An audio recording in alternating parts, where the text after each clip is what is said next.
Welcome back to Stories for Shabbos. There was a man named Moshe.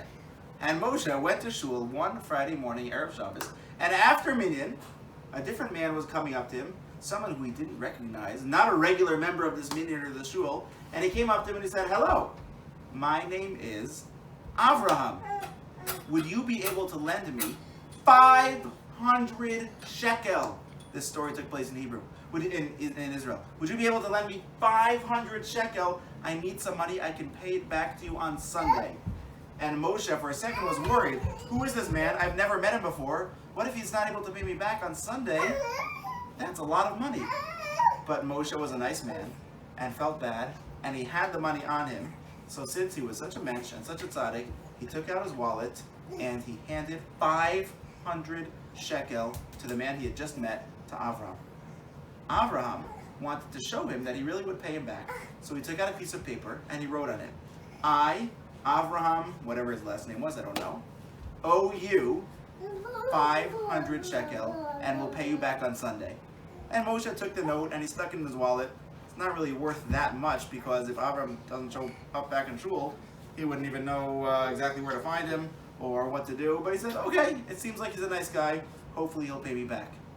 Both of them go along and have a nice Shabbos. And on Sunday morning, Moshe comes to shul, wondering if Avram's going to be there or not.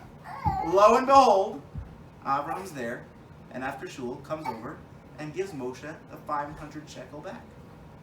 And Moshe starts jumping up and down and clapping and smiling, and he's so happy. And Avram says, "Why are you so happy? I paid you back the money that you lent me. Did you not think that I was going to pay you back? Were you so worried about it?" And Moshe said, "Let me tell you what happened to me over Shabbos. This Shabbos, I went somewhere else for Shabbos.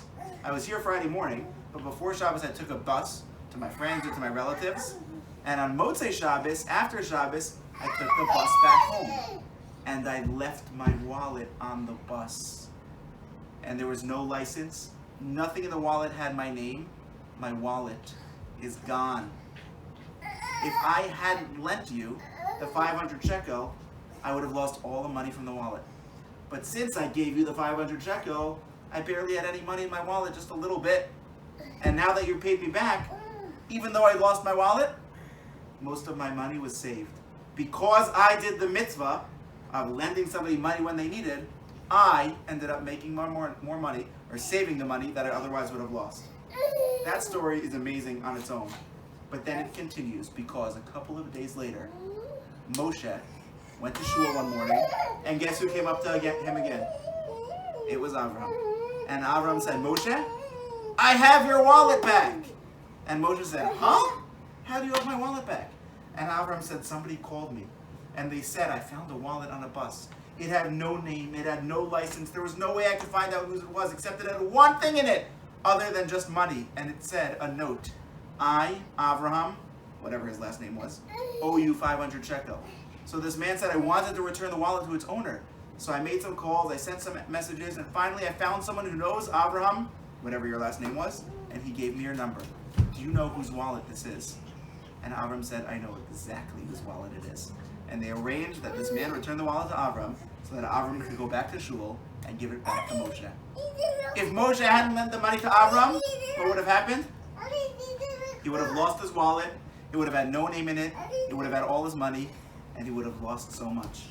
But because he did the mitzvah of lending money, he saved his money, he saved his wallet, and everything that he otherwise would have lost was saved. Remember, when you do a mitzvah, when you do a chesed, when you give tzedakah, you never lose. We don't always see right away how we get paid back, but we know that for all the mitzvahs we do, there is a special reward, and we should always, when we have the ability, choose to give and to help, because it's the right thing to do, and because Hashem will repay all of our chesed. Good Shabbos, everyone! Good Shabbos! Good Shabbos!